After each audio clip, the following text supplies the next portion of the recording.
मेरे प्रिय बच्चे, आज तुम्हारी खूबसूरत नेत्रों के समक्ष यह संदेश प्रस्तुत होना तुम्हारे विजेता होने का प्रमाण दर्शाता है। यह दर्शाता है कि तुम ही वह योग्य विजेता हो जिसे ब्रह्मांड ने सब कुछ प्रदान करने के लिए योजना बनाई है। और यह खास कारण है कि तुम्हें इस संदेश को अवश्य ही पूरा सुनना है, चाहे परिस्थितियाँ कोई भी हो। मेरे प्रिय बच्चे, इस संदेश को पूरा अवश्य ही सुनें। मेरे प्रिय बच्चे, जब मनुष्य जीवन में चिंताग्रस्त होता है तब उसे रास्ते सूझते नहीं है, कोई रास्ता दिखाई नहीं देता है मेरे प्रिय। लेकिन यही तो वह समय होता है जब उसे फैसले लेने की आवश्यकता होती है। परिवर्तन के दौर को पाने के लिए कठिन फैसले लेने ही पड़ते हैं। इस बात की चिंता नहीं करनी चाहिए कि क्या होगा, क्योंकि वास्तव में जो घटित होना है वह होकर ही रहेगा। मनुष्य के किसी भी चुनाव से वह नहीं टल सकता है मेरे प्रिय, जो घटित होना ही है। लेकिन वह अपने मानसिकता को बदलकर उन चुनौतियों से लड़ने की क्षमता कर लेता है, उत्पन्न कर लेता है और चिंता विहीन होकर के परिणाम को आकर्षित कर लेता है, जिससे उसे न केवल जीत मिलती है बल्कि भर भर कर प्रेम, धन, संपत्ति, समृद्धि, खुशी, अपनापन सब कुछ मिलता है।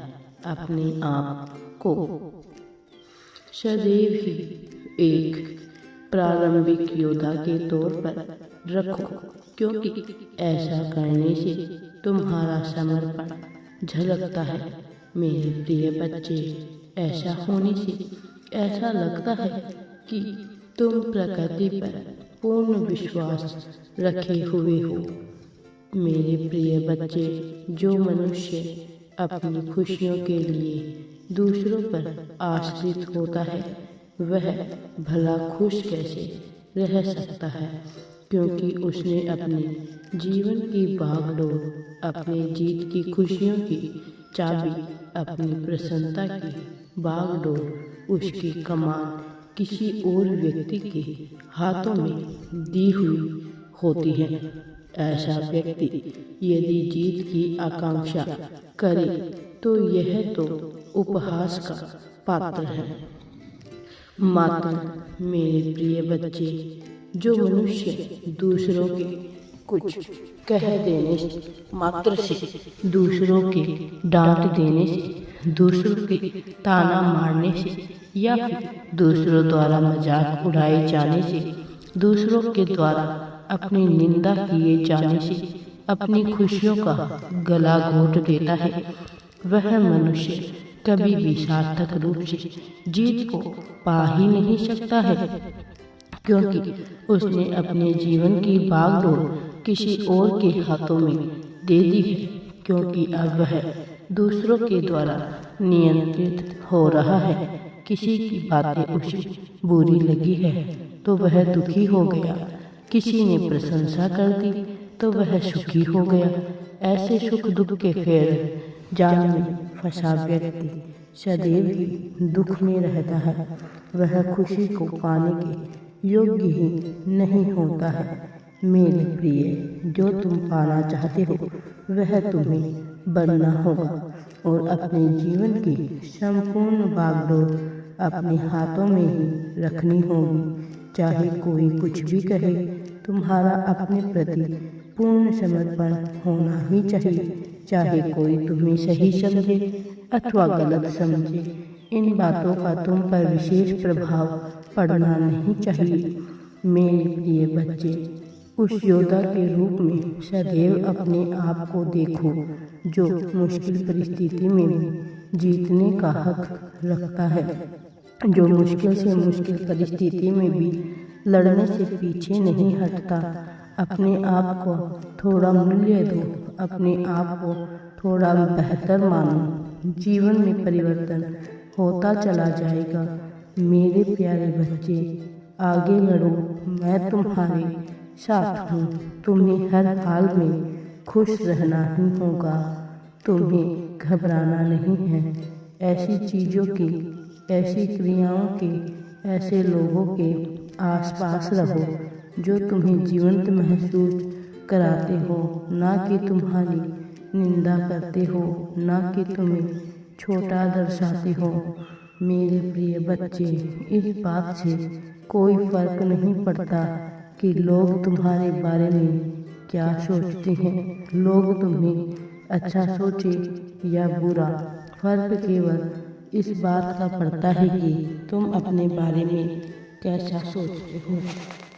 यदि तुम अपने बारे में सकारात्मक सोचते हो, यदि तुम अपने आप को लेकर पूरी तरह से खुश हो, तो चाहे कोई कुछ भी सोचे, तुम्हारा आत्मविश्वास इतना तेज हो जाएगा, इतना सार्थक हो जाएगा कि हर कोई तुम्हारे जैसा बनना चाहेगा।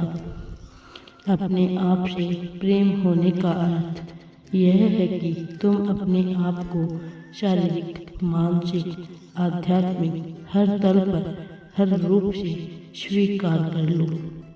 चाहे तुमसे कोई भूल हुई हो, चाहे तुम कितनी ही गलतियाँ क्यों ना करते हो, अपने आप को माफ़ कर दो। अपने आप को सजा मत दो, अपने आप को छोटा ना मानो। मेरे प्रिय बच्चे, जब तुम अपनी हर भूल, अपनी गलती का हिसाब नहीं रखोगे, अपने आप को माफ़ करते चलोगे, तब तुम पाओगे कि तुम्हारा अपने प्रति प्रेम बढ़ रहा है।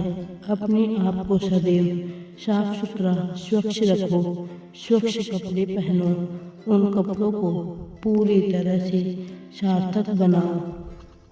अपनी चाल ढाल, अपने बैठने बोलने के लहजे, इन सब को सार्थक बनाओ। अपने एक अनोखे अंदाज को चुनो। अपने अनोखे अंदाज को तुम पूरी तरह से स्वीकार करो।